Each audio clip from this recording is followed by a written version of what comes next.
प्यारे साथियों, पिछले भाग में अब तक आपने सुना किस तरह सौरभ ने पूनम को अपनी बाहों में लेकर ब्लैंकेट ओढ़ लिया और कुछ देर में सौरभ को भी थकान के कारण नींद आ गई। सुबह जब पूनम की नींद टूटी तो उसने अपने आप को सौरभ के आगोश में पाया।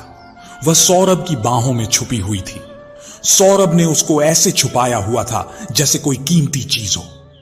जब उसको हकीकत का भान हुआ तो उसका चेहरा सफेद पड़ गया। उसने धीरे से सौरभ की बाहों से खुद को आजाद किया और कपड़े पहनकर दबे कदमों से बाहर की ओर आ गई। वह रोते हुए दौड़ने लगी। फिर एक जगह रुककर उसने कुछ सोचा, फिर आंसू पोंछकर आगे बढ़ने लगी। इधर जब सौरभ की कुछ देर बाद नींद खुली और पूनम को पास में ना देखकर वह भी उसको ढूंढने बाहर की ओर भागा। पूनम रोते रोते खाई की ओर बढ़ने लगी। वह खाई में गिरने ही वाली थी कि सौरभ ने उसे पकड़ लिया। फिर दूसरी ओर ले जाकर एक जोरदार थप्पड़ लगा दिया। थप्पड़ की गूंज पूरे जंगल में फैल गई। थप्पड़ पड़ते ही पूनम एक ओर गिरने को हुई। तभी सौरभ ने उसकी बांह पकड़कर अपनी ओर खींच लिया और चीखते हुए बोला, यह क्या था पूनम? पूनम ने पहली बार सौरभ को इतने गुस्से में देखा था। इस तरह के रिएक्शन से पूनम बुरी तरह घबरा गई और रोते हुए बोली, मुझे नहीं जीना है, सब खत्म हो गया। अब मैं मामा जी से कैसे नजरें मिलाऊंगी? क्या बोलूंगी सबको? कुछ ही दिनों में मेरी शादी है। क्या कहूंगी सबको कि मैंने क्या किया है? मामा जी को मुझ पर इतना विश्वास था, अब जब उनको यह सब मालूम पड़ेगा। नहीं नहीं, मैं किसी से नजर नहीं मिला सकती। मुझे छोड़ो सौरभ। सौरभ पूनम की शादी की बात सुनकर सन्न रह गया। उसे भी कुछ नहीं सूझ रहा था कि क्या बोले।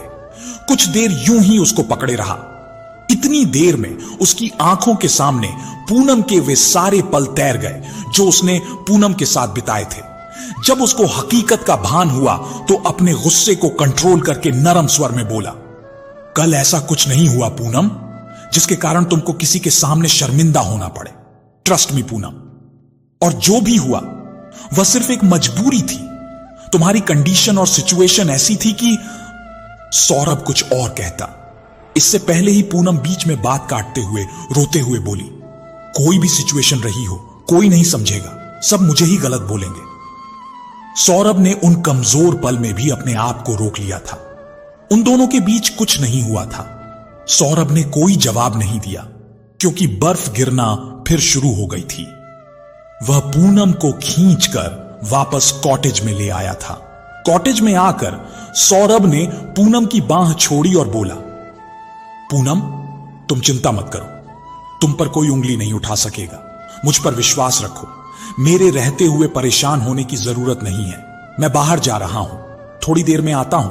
तुम कहीं नहीं जाओगी और कुछ गलत करने का सोचना भी मत। यह बोलकर सौरभ बिना पीछे देखे बाहर निकल गया। कुछ घंटे निकल जाने के बाद पूनम परेशान हो उठी। वह बेचैनी से सौरभ का इंतजार करने लगी। तभी दरवाजे पर किसी ने नॉक किया। उसको लगा सौरभ वापस आ गया।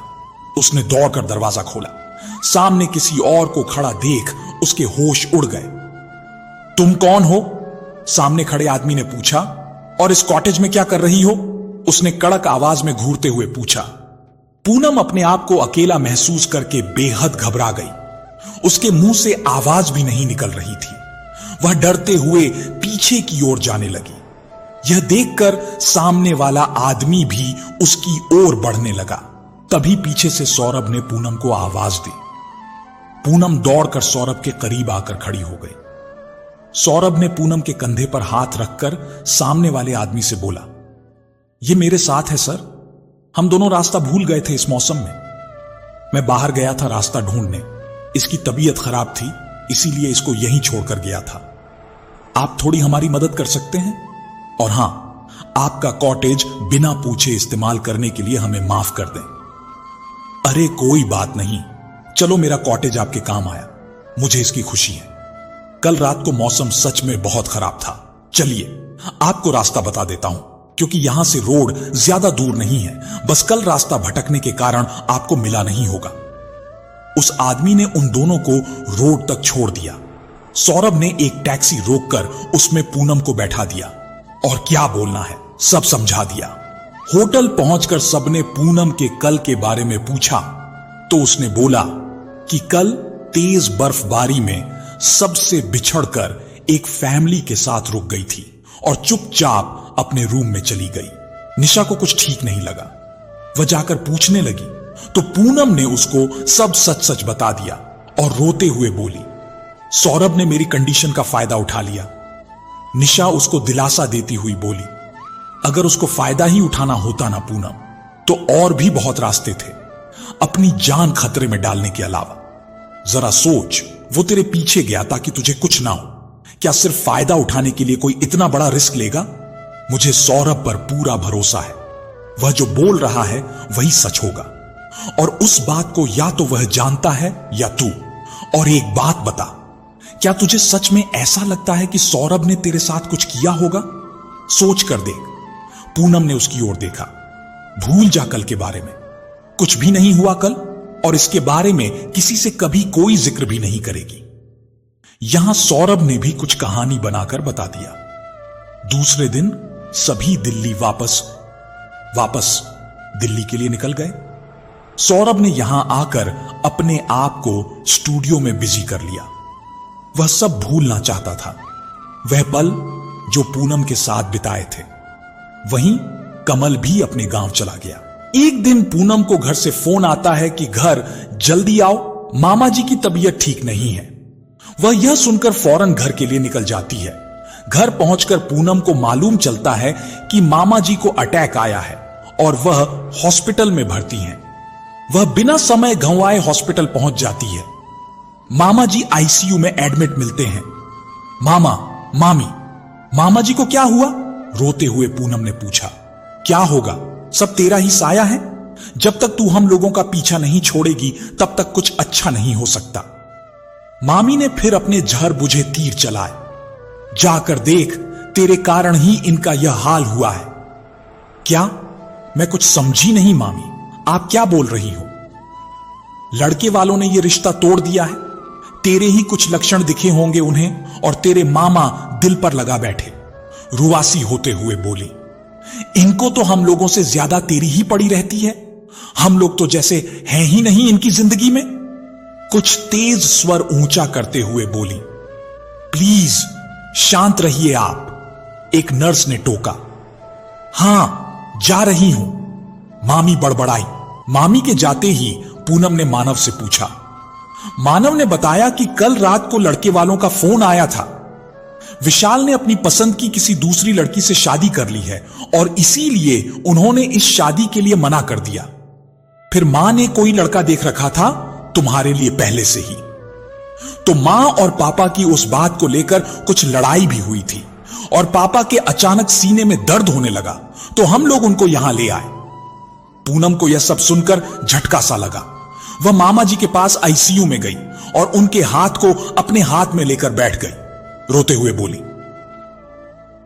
मामा जी उठिए ना, देखो मैं आपकी पूनम, उठ जाइए ना। मैं ही बदकिस्मत हूं, आपकी इस हालत की मैं ही जिम्मेदार हूं। शायद मेरी जिंदगी में किसी का प्यार लिखा ही नहीं। वह फूट फूट कर रोने लगी। इधर मामी घर पर पूनम का बेसब्री से इंतजार कर रही थी। उसके घर आते ही, पूनम, जी मामी जी, बैठ यहां, तुझसे कुछ बात करनी है। जी मामी जी, तूने अपने मामा की हालत देख ही ली है और शायद तुझे नहीं पता कि उनका बिजनेस भी घाटे में है। बहुत सा कर्जा हो गया है और हॉस्पिटल में भी अभी बहुत खर्चा होना है। तो पूनम ने उनकी ओर देखा। मामी थोड़ा रुककर भूमिका बांधकर बोली, तो जैसे तुझे पता ही है तेरा वहां रिश्ता टूट गया है और इसी कारण तेरे मामा की यह हालत हुई है। मेरी नजर में एक बहुत अच्छा रिश्ता है, बहुत पैसे वाले लोग हैं, उनको बस एक अच्छी सुंदर लड़की चाहिए अपने बेटे के लिए। वह यह शादी करने के लिए तैयार हैं और हमें फाइनेंशियल मदद भी करेंगे जिससे हम कर्जे से बच जाएंगे और तेरे मामा का इलाज, अच्छा इलाज भी हो पाएगा। क्या बोलती हो? मामा जी ठीक हो जाएंगे। तब उनसे पूछकर मामी बीच में ही बोली, वह तो तब ठीक होंगे ना जब उनका इलाज पूरा होगा। अरे वह तो हम लोगों से ज्यादा तुझे प्यार करते हैं। उन्होंने कभी एक पल नहीं लगाया तेरी खुशी के लिए। और आज तू सोच रही है। इमोशनल दांव खेला। कल उनको कुछ हो गया तो? नहीं मामी, ऐसा मत बोलो। मैं तैयार हूं। आपको अगर लगता है कि मेरी शादी करने से घर की मुश्किलें हल हो जाएंगी तो मैं तैयार हूं। वह जल्दी से बोली। ठीक है फिर। वो लोग यह शादी बहुत जल्दी करना चाहते हैं, परसों। क्या? परसों? क्या इतनी जल्दी? मामा जी ठीक हो जाएंगे फिर? नहीं, वे लोग नहीं मानेंगे। पर इतनी जल्दी सब कैसे होगा? पूनम दुविधा में बोली। हमें कुछ नहीं करना है, सब उन लोगों का ही अरेंजमेंट है। हमें बस चलना है। शादी भी वे मंदिर से करेंगे। अब तू जा, आराम कर, बाकी सब मैं देख लूंगी। मामी अपनी खुशी दबाकर बोली। दूसरे दिन शादी की तैयारियां शुरू हो गईं। उसके लिए शादी का सामान लड़के वालों ने भेजना चालू कर दिया। पूनम अपने कमरे में, हे भगवान, यह तू मेरे साथ क्या कर रहा है? आखिर चाहता क्या है? क्यों मेरी जिंदगी इतनी उलझती जा रही है?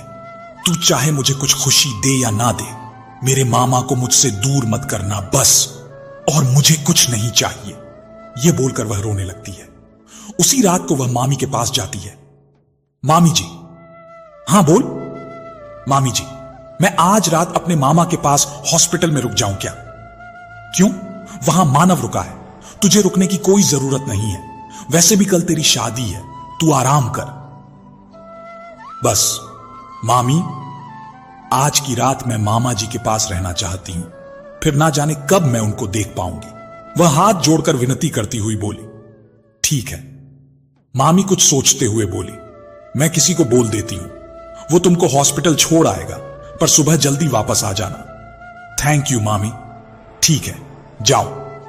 पूनम मामा जी के पास बैठी है, उनसे खूब बातें करती है, पर मामा जी होश में नहीं है। उनके मुंह पर ऑक्सीजन लगा हुआ है। बात करते करते वह वहीं सो जाती है। तभी उसको ऐसा लगता है कि मामा जी के शरीर में कुछ हलचल हुई है।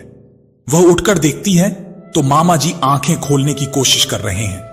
वह भागकर रूम से बाहर आने को होती है, तभी पीछे से मामा उसको आवाज देकर रोक लेते हैं। वे ऑक्सीजन मास्क उतारकर मुश्किल से बोले, पूनम बेटा। पूनम घबरा जाती है और बोलती है, मामा जी। पूनम की आंखों में खुशी के आंसू आ गए। मैं डॉक्टर को बुलाकर लाती हूं। नहीं बेटा, मेरे पास आ। पूनम उनके पास आकर बैठ गई और उनके हाथों को अपने हाथ में ले लिया। मामा जी ने उसके हाथ की मेहंदी देख ली और दबे स्वर में बोले, पूनम, यह सब। मामा जी सब बात समझ गए।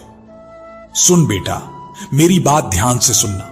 मुझे पता है तेरी मामी ने तुमसे क्या बोला है। सुन, तू यह शादी नहीं करेगी। पर मामा जी। बेटा, मैं अभी तुझे इससे ज्यादा नहीं समझा पाऊंगा। बस तू चली जा, भाग जा, कुछ भी कर, पर यह शादी नहीं करेगी। पूनम को असमंजस में देखकर वह बोले, सोच मत पूनम, तेरी मामी ने जो भी तुझे बोला है वो झूठ है, और वो तेरी शादी जिससे करवाना चाहती है वो लड़का पागल है। यह सुनकर पूनम के पैरों तले जमीन खिसक गई। क्या? हां बेटा, तू चली जा यहां से। तुझे मेरी कसम है बेटा, जा। यह बोलकर उनकी सांसें उखड़ने लगी। यह देखकर पूनम डर गई और भागकर डॉक्टर को बुला लाई। डॉक्टर ने देखकर बोला, इनकी तबीयत अब पहले से बेहतर है, चिंता करने की कोई जरूरत नहीं, कुछ ही दिन में ये ठीक हो जाएंगे। पूनम को कुछ नहीं सूझ रहा था। उसने कमल का नंबर ट्राई किया, पर जहां वह था शायद वहां नेटवर्क प्रॉब्लम थी, तो उसका नंबर नहीं लग रहा था। कुछ सोचकर उसने सौरभ को भी कॉल किया। सौरभ भी फोटोशूट में बिजी था, तो उसने अपने मोबाइल को साइलेंट पर रख दिया था। वह परेशान हो उठी। वहीं हॉस्पिटल के किसी स्टाफ ने उनके घर फोन करके मामा जी को होश में आने की बात बता दी। वह भागे भागे आए कि कहीं पूनम को सच्चाई मालूम न चल गई हो। पूनम ने मामी को इस तरह देखा जैसे पूछ रही हो कि क्यों आप मुझसे इतनी नफरत करती हो। इस तरह अपनी ओर देखते हुए पाकर मामी को शक हुआ कि कहीं यह जान तो नहीं गई। वापस आकर मामी ने उसके कमरे को बाहर से लॉक कर दिया। पूनम ने खुद ही भागने का फैसला कर लिया। उसने अपना सामान बैग में डाला और दरवाजा खोलने लगी, पर दरवाजा बाहर से लॉक होने के कारण नहीं खुला। वह वापस अपने बेड पर बैठ गई। यहां सौरभ जब फ्री हुआ तो उसने अपना मोबाइल चेक किया। मोबाइल पर पूनम का नंबर देखकर, यह पूनम ने इतनी रात को मुझे कॉल क्यों किया, वो भी इतने सारे मिस कॉल। यह सोचकर उसने फौरन कॉल बैक किया। हेलो पूनम, क्या हुआ? इतनी रात को कॉल किया था, क्या हुआ? तुम ठीक हो? यह सुनकर पूनम रोने लग जाती है। क्या हुआ पूनम, बोलो, तुम रो क्यों रही हो? सौरभ परेशान होता हुआ बोला। पूनम ने रोते हुए यहां का सारा हाल सुना दिया। पूनम, तुम परेशान मत हो, मैं बस निकल रहा हूं यहां से। 4-5 घंटे में वहां आ जाऊंगा, तुम टेंशन मत लो। बोलकर उसने फोन रख दिया और वहां से पूनम के शहर के लिए निकल पड़ा। सारी रात ड्राइविंग करते हुए वह सारा अरेंजमेंट भी करता जा रहा था। सुबह के 4 बजे वह उस होटल के सामने पहुंचा जहां पूनम और उसकी फैमिली शादी के लिए शिफ्ट होने वाले थे। थोड़ी देर बाद पूनम अपनी फैमिली के साथ आती हुई दिखी। सौरभ पीठ करके खड़ा हो गया ताकि पूनम उसे न देख सके। होटल के रूम में, हे भगवान, शादी के लिए बस कुछ ही घंटे बचे हैं, अब क्या करूं? यह सब परेशानी मेरी ही लाइफ में क्यों है? भगवान, मामा जी, उन्होंने बोला था कि मैं ये शादी ना करूं, क्या करूं मैं? यह सोच सोच कर पूनम को डिप्रेशन होने लगता है। वह रोते हुए कुछ सोचती है। हां, यही ठीक है। वह बेड पर पड़ा दुपट्टा उठाती है। जैसे ही सौरभ पूनम के रूम का दरवाजा खोलता है, पूनम पंखे पर झूल रही होती है और एक स्टूल उल्टा पड़ा हुआ था। सौरभ बिना देरी किए स्टूल सीधा करके पूनम को उतार लेता है। उसकी सांसें चल रही थी। वह उसको होश में लाने की कोशिश करता है। यह क्या कर लिया पूनम? मैं आ ही तो रहा था, उठना, मुझ पर थोड़ा सा भी एतबार नहीं है क्या? उठना। कहते कहते उसकी आंखें भर आती हैं। तभी पीछे से एक लड़का आता है। सर, टाइम बिल्कुल नहीं है, आप इनको जल्दी से यहां से लेकर जाओ, इनको हॉस्पिटल दिखा देना, फिर अभी निकलो जल्दी से, इसके पहले कि कोई आ जाए। वह दोनों उसको छुपाकर वहां से निकल लेते हैं। होटल के पीछे पार्क की हुई कार में सौरभ पूनम को पीछे की सीट पर आराम से लेटा देता है। उस लड़के को एक नोटों का बंडल देता है। थैंक यू रोहित, और जाने के लिए मुड़ा।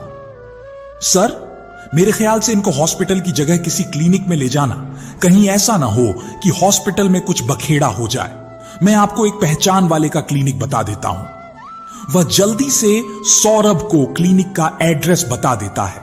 क्लिनिक पर सौरभ पूनम को गोद में लेकर अंदर चला जाता है। वहां डॉक्टर उसको जल्दी से चेक करते हैं। रोहित ने क्लिनिक में फोन करके सारी बात समझा दी थी। डरने की कोई बात नहीं है मिस्टर सौरभ, ये ठीक है, वक्त रहते इनको बचा लिया, बस उस हादसे के कारण बेहोश है। कुछ देर में इनको अपने आप होश आ जाएगा, तब तक आप चाहे तो यहीं इनको रेस्ट करने दीजिए। अगर कोई परेशानी हो तो मुझे बुला लीजिएगा। यह बोलकर डॉक्टर बाहर चला गया। सौरभ पूनम के बेड के पास बैठ गया। उसके हाथ को अपने हाथ में लेकर बोला, यह क्या करने जा रही थी तुम? कब मुझ पर विश्वास करोगी पूनम? तुमको ऐसे देखकर मेरे दिल पर क्या गुजर रही है? काश तुम मेरे दिल की बात समझ सकती। यह बोलकर उसने उसके हाथ को चूम लिया और रूम से बाहर निकल गया। कुछ देर बाद पूनम होश में आती है। वह चारों ओर हैरानी से देखती है। उठो, इसी दुनिया में हो तुम? सौरभ गुस्से से बोला। जब बोल दिया था कि आ रहा हूं तो थोड़ा इंतजार नहीं हो पा रहा था? ऐसी क्या जल्दी थी ऊपर जाने की? पूनम ने सौरभ की तरफ देखा जो उसको गुस्से में देख रहा था। वो तो सब ठीक हुआ, अगर कोई हमें इस तरह तुमको ले जाते हुए देखता तो किडनैपिंग का केस हो जाता, और अगर तुमको कुछ हो जाता तो मर्डर का। सौरभ को बहुत गुस्सा आ रहा था। तो क्या करती? मुझे कुछ नहीं समझ आ रहा था। तुम्हारा फोन भी नहीं लग रहा था और ना ही कमल से बात हो पाई, और तुम मुझे दिलासा देने की बजाय डांट रहे हो। वह थोड़ा रुआंसी आवाज में बोली। क्या दिलासा दूं? कि थोड़ा अच्छे से लटकती? उसने गुस्से में बोला। कमल का नाम सुनकर उसका गुस्सा और बढ़ गया था। पहले अपनी ड्रेस चेंज कर लो, वरना सारे रास्ते भर लोग हमें ही देखेंगे। सौरभ कार के पास जाकर खड़ा हो गया। पूनम ने जल्दी से अपना लहंगा चेंज करके सिंपल सा सूट पहन लिया। कार में बैठकर कमल से बात कर लो। उसने फोन पूनम को पकड़ा दिया और खुद कार से थोड़ा दूर खड़ा हो गया। जब दोनों की बात खत्म हो गई तो वह वहां से निकल गए। सौरभ, पूनम ने बोला। हां बोलो, अब क्या? आई एम सॉरी, तुमको मेरे कारण परेशानी उठानी पड़ी। सौरभ ने कोई उत्तर नहीं दिया। वह चुपचाप ड्राइव करता रहा। थोड़ा दूर आने पर, सौरभ, मुझे एक बार मामा जी को देखना है। सौरभ ने फिर कुछ नहीं बोला। उसे नाराज देखकर पूनम की कुछ और बोलने की हिम्मत नहीं हुई। वह चुपचाप बाहर देखने लगी। थोड़ी देर बाद सौरभ ने कार रोक दी और उतर गया। चलो उतरो, पूनम को देखकर बोला। पूनम ने हैरानी से सौरभ को देखा। तुमको मामा जी से मिलना था ना, तो उतरो। पूनम यह सुनकर खुश हो गई। पर यहां? हां, यहां से हमें पैदल चलना पड़ेगा। तुम अपना चेहरा ढक लो। हॉस्पिटल में पूनम ने दूर से मामा जी को देखा। वह अभी भी बेहोश ही थे। उसकी आंखों में आंसू आ गए। पीछे से धीरे से सौरभ ने बोला, पूनम चले अब। वह दोनों वापस दिल्ली के लिए निकल पड़े। दिल्ली आकर सौरभ ने अपने फ्लैट पर कार रोक दी। जब तक सब ठीक नहीं हो जाता तुम मेरे फ्लैट पर ही रहो। रुकोगी? वैसे भी तुमको मैं लेकर आया हूं, तो जब तक तुम्हारा कोई अच्छा अरेंजमेंट नहीं हो जाता तुम मेरी जिम्मेदारी हो। सौरभ बोलकर कार से बाहर आ गया। पूनम भी चुपचाप उसके पीछे पीछे आ गई। फ्लैट में आकर सौरभ ने एक रूम में ले जाकर उसका सामान रख दिया। पूनम ने कमरे के चारों ओर नजर दौड़ाई। कमरा किसी होटल स्टोर रूम जैसा था। पूनम, अभी इसमें मेरे स्टूडियो का थोड़ा सामान पड़ा है, 1-2 दिन में मैं हटवा दूंगा, तब तक तुम थोड़ा एडजस्ट कर लेना। पूनम ने हां में सिर हिला दिया। गुड, चलो तुम फ्रेश होकर आराम करो, तब तक मैं कुछ खाने का अरेंजमेंट करता हूं। यह बोलकर सौरभ रूम से बाहर आ गया। पूनम भी बहुत थक गई थी। वह उठकर बैग से कपड़े लेकर वॉशरूम में चली गई। नहा धोकर उसने एक सिंपल सा सूट निकालकर पहन लिया और लेट गई। उसके दिमाग में सारे पल ताजा हो गए जो उसने पिछले कुछ दिनों में बिताए थे।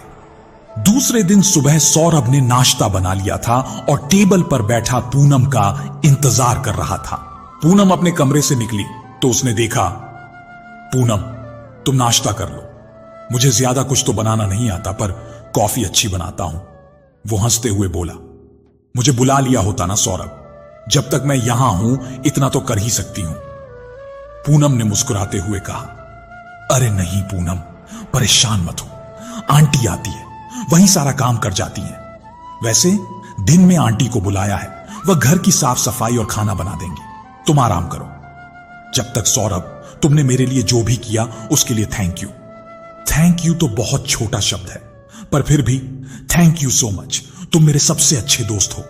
पूनम मुस्कुराते हुए बोली, चलो तुमने दोस्त तो माना, मेरी इमेज कुछ तो बदली। सौरभ हंसते हुए बोला। पूनम झेप सी गई। अच्छा, अपने रूम में से एक्स्ट्रा सामान निकलवा देना, मैं उसको उठवा लूंगा। और अभी कुछ काम से बाहर जा रहा हूं, अगर कोई काम पड़े तो मुझे कॉल कर लेना। बात बदलते हुए सौरभ बोला, ठीक है। वह जाने के लिए मुड़ा, फिर 1 मिनट रुककर बोला, रात तक कमल भी आ जाएगा। और बिना पूनम को देखे वह सीधा चला गया। कमल का नाम सुनकर पूनम के चेहरे पर एक मुस्कुराहट फैल गई। रात को, सौरभ तुम फ्रेश हो जाओ, मैं डिनर लगा देती हूं। हां ठीक है।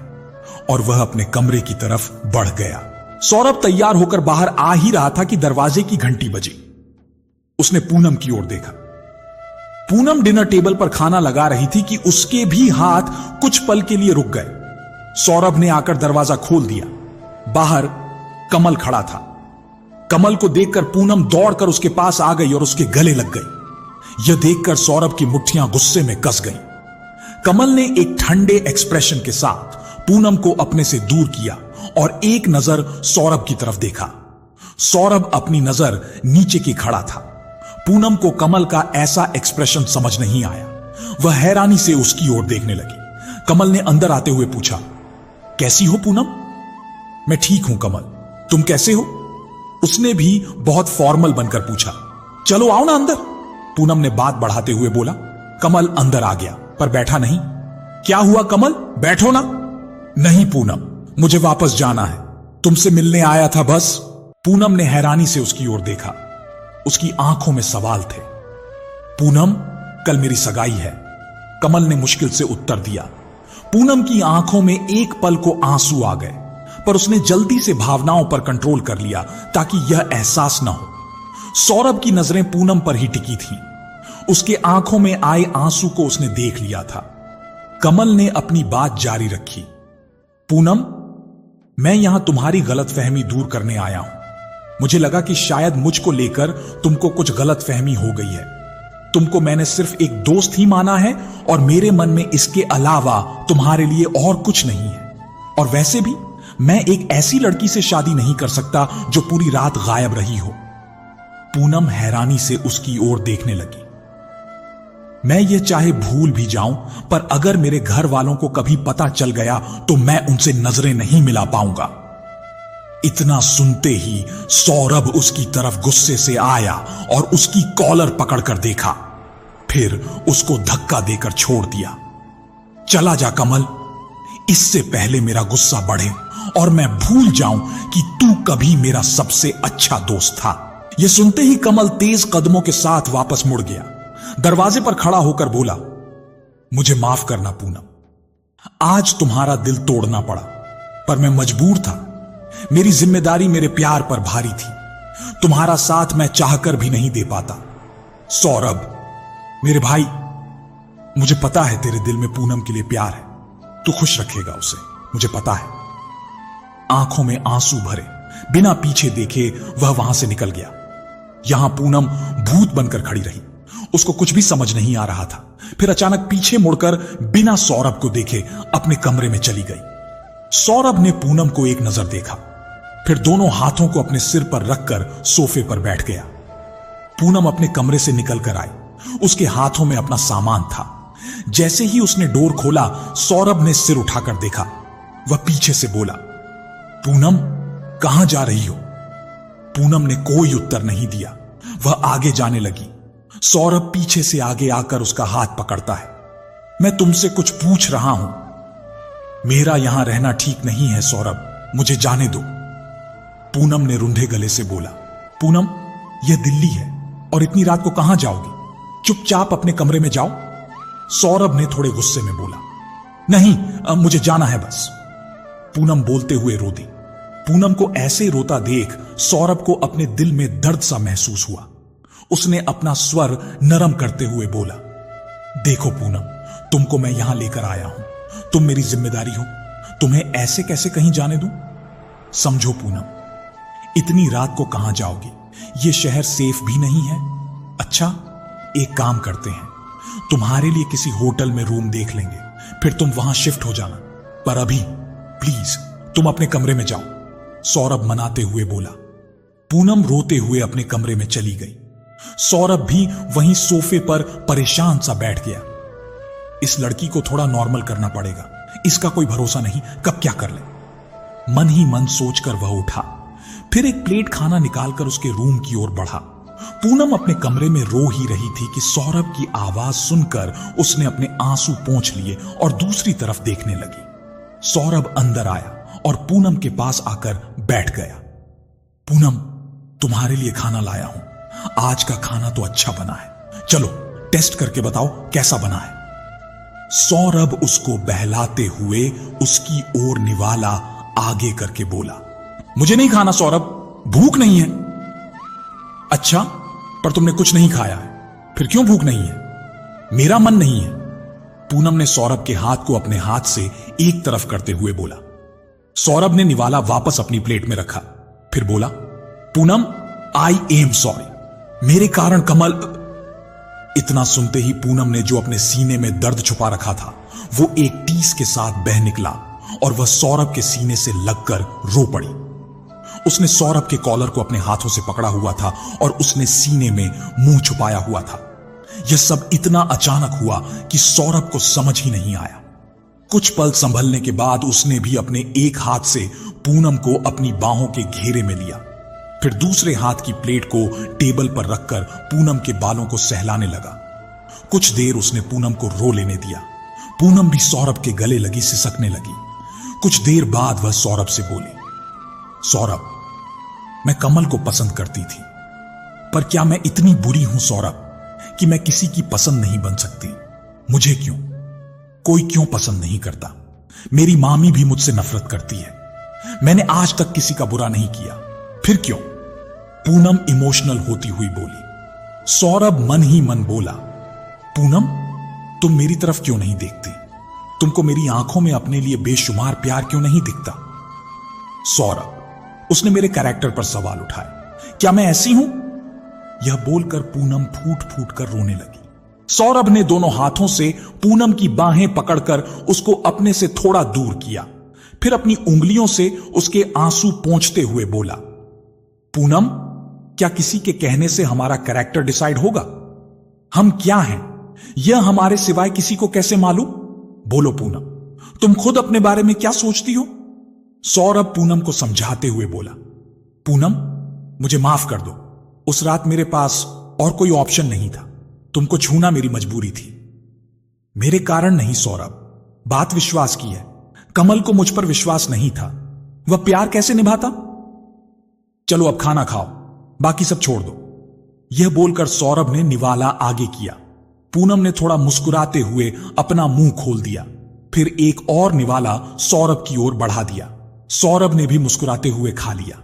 खाना खाने के बाद सौरभ उठकर बाहर जाने लगा। तभी पीछे से पूनम ने बोला, थैंक यू सौरभ, तुम बहुत अच्छे हो। तुमने मेरे लिए जो भी किया उसके लिए शुक्रिया बहुत छोटा शब्द है। सौरभ भी मुस्कुराते हुए बाहर चला गया। किचन में प्लेट रखते हुए मन ही मन बोला, चलो, इसके मन में भी जो भी भार था निकल गया, वरना पता नहीं कब क्या कर ले। सौरभ वापस अपने रूम में आया और उसने बाहर से पूनम को देखा और वापस अपने कमरे में चला गया। सौरभ भी आज बहुत टेंशन में था। उसको यकीन नहीं हो रहा था कि पूनम भी कमल को पसंद करती थी। आज सौरभ अंदर से बहुत टूटा हुआ महसूस कर रहा था। पूनम के सामने उसने अपनी किसी भी फीलिंग को जाहिर नहीं होने दिया था, पर अपने कमरे में आकर वह अपनी फीलिंग को संभाल नहीं पा रहा था। ऊपर आसमान की ओर देखकर अपनी आंखों में भरे आंसुओं को अंदर समेट लेने की भरपूर कोशिश करने लगा, पर पूनम का कमल के सामने आंसू आना याद आते ही सौरभ की आंखों में कैद आंसू अपनी सारी सीमा तोड़कर निकल पड़े। कुछ देर यूं ही चुपचाप आसमान को ताकता रहा और पूनम और कमल के बारे में सोचता रहा। फिर उठकर पूनम को देखने वापस उसके कमरे तक आया। दरवाजा खोलकर देखा तो पूनम सुकुड़ी हुई सी लेटी थी। सौरभ ने पूनम पर कंबल उड़ाया और एसी का टेम्परेचर बढ़ा दिया और वापस अपने कमरे में आ गया। कमरे में आकर सौरभ अपने बेड पर लेट गया। उसको फिर पूनम का सीने से लगना और रोना याद आ गया, और वही याद करते करते नींद उसको अपनी आगोश में ले लेती है। दूसरे दिन सौरभ लेट उठता है, जल्दी से नीचे जाता है। नीचे जाकर देखता है तो पूनम किचन में ब्रेकफास्ट बना रही है। सौरभ चुपचाप किचन में स्लैब के पास जाकर खड़ा हो जाता है। बस सौरभ, 2 मिनट और, ब्रेकफास्ट रेडी है, मैं लगा रही हूं। कोई बात नहीं पूनम, वैसे आज तुमने नाश्ता बना लिया। अरे, इतना क्या फॉर्मल हो रहे हो तुम? मुझे भी बनाना आता है। आज मेरे हाथ का खाकर देखो, पसंद आएगा तुम्हें। ओके, देखते हैं। वाओ, खीर और आलू के पराठे, ये तो मेरे फेवरेट हैं। तुमको कैसे मालूम? सुना था एक बार कि तुमको खीर और आलू के पराठे पसंद हैं। टेस्ट करके बताओ कैसी बनी है। पूनम, मुझे मेरी मम्मी के हाथ की खीर और आलू के पराठे बहुत पसंद हैं। आज तुमने बिल्कुल उनके जैसी ही खीर बनाई है।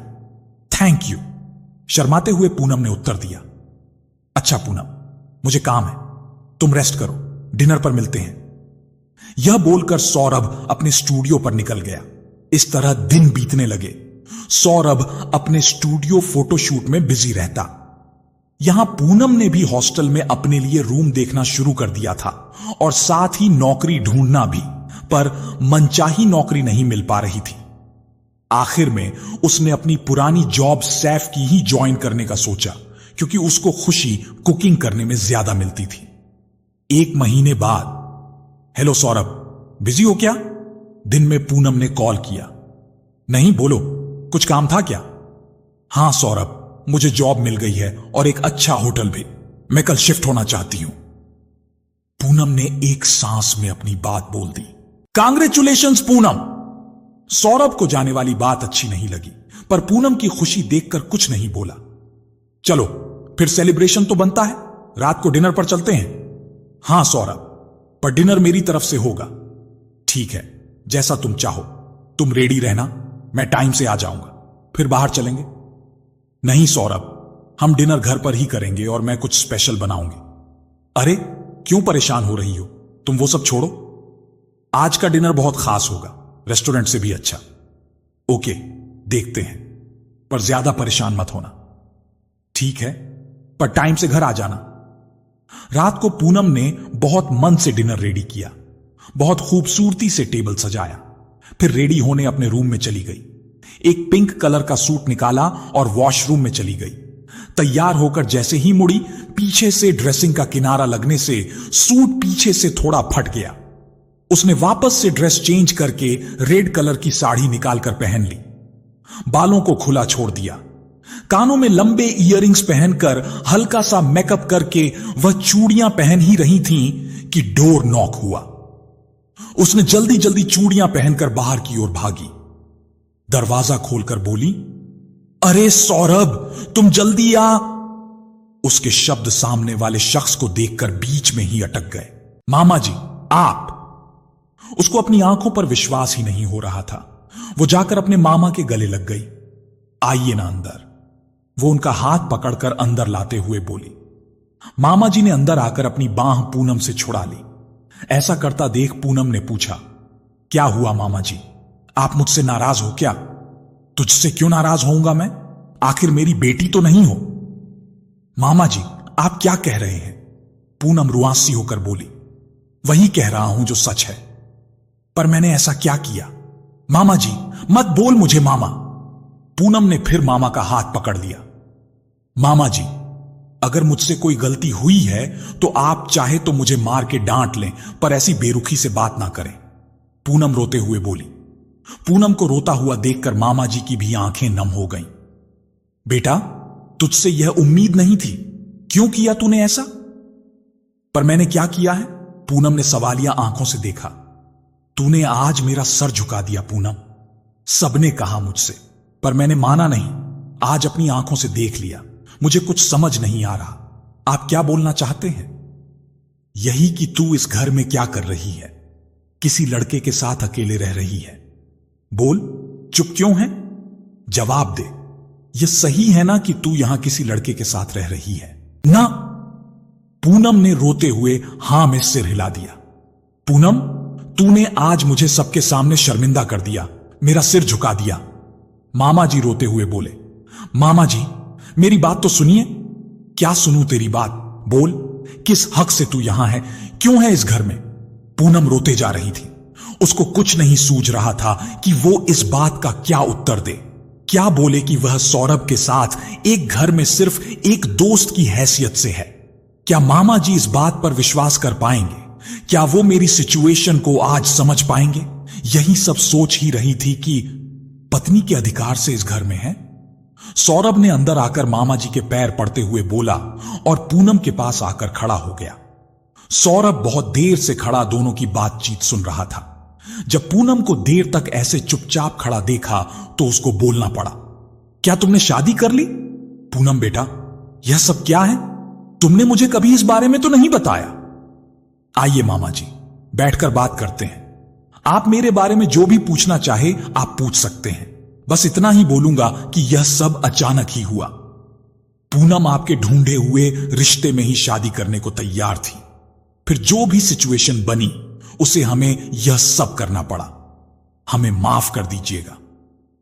मामा ने बहुत देर तक सौरभ से उसके और उसके परिवार के बारे में बात की। आइए मामा जी, डिनर लग गया है। खाना खाकर सौरभ उनको पूनम वाले रूम में ले गया और चुपके से पूनम का सामान अपने कमरे में शिफ्ट कर लिया। पूनम किचन में सामान समेट रही थी। वह समेट कर अपने रूम की तरफ बढ़ी ही थी कि सौरभ ने उसका हाथ प्यार से पकड़ लिया। अरे जान, ये कहां जा रही हो? हमारा रूम तो दूसरी तरफ है ना। पूनम ने गुस्से से सौरभ की ओर देखा और पैर पटकती हुई सौरभ के रूम में आ गई। दरवाजा बंद करते ही सौरभ बोला, ये सब क्या था बाहर?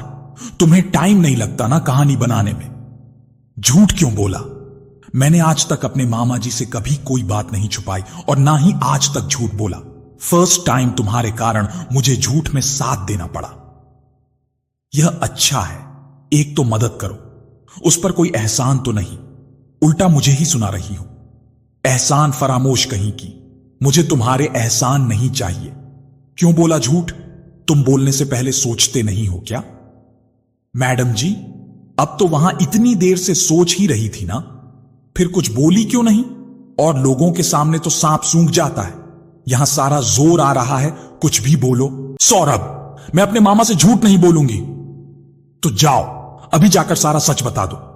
सौरभ ने हाथ से जाने का इशारा किया। पूनम गुस्से से बाहर चली गई। मामा जी के पास जाते हुए उसे डर तो लग रहा था। दरवाजे के पास खड़ी होकर सोच ही रही थी कि मामा ने उसे देख लिया। अरे बेटा, आओ आओ, मैं तुमसे बात करने का सोच ही रहा था। अच्छा हुआ तुम आ गई। मामा जी, आपसे कुछ कहना है, मतलब कुछ बताना है। हां बेटा, बोल। मामा जी, अरे बेटा, मुझे तुम्हारी पसंद बहुत पसंद है। मामा खुश होते हुए बोले। बस एक बात का ही दुख है। पूनम मामा जी की ओर देखती है। यही कि तुमने पहले क्यों नहीं बताया कि तुमको कोई पसंद है बेटा? अगर तुम्हारी शादी विशाल से भी हो जाती और मुझे बाद में सौरभ के बारे में पता चलता तो मैं अपने आप को माफ नहीं कर पाता। तुमको मुझे पहले बताना था ना। चलो, जो हुआ अच्छा ही हुआ। वैसे मुझे सौरभ ने सब बता दिया है। अच्छा, तुम बताओ, सौरभ के परिवार को तुम लोगों की शादी के बारे में सब मालूम है ना? वो लोग खुश तो हैं ना? पूनम को समझ नहीं आ रहा था कि क्या उत्तर दिया जाए। वह तो कुछ और ही बताने वाली थी। पूनम, पूनम, सौरभ ने बाहर से आवाज दी। देख लो बेटा, कुछ काम होगा उसे, वैसे भी लेट हो रहा है। जाओ, सो जाओ, कल बात करते हैं। जी मामा जी। बाहर आकर देखती है सौरभ दरवाजे के बाहर ही खड़ा उसका इंतजार कर रहा है। चले वाइफी, सोने? मजाकिया मूड में सौरभ ने बोला। अंदर आते हुए सौरभ ने बोला, तो मैडम, बता दिया सच मामा जी को? तुमने कहानी ही इतने अच्छे से बनाई है कि मेरा सच भी झूठा ही लगेगा।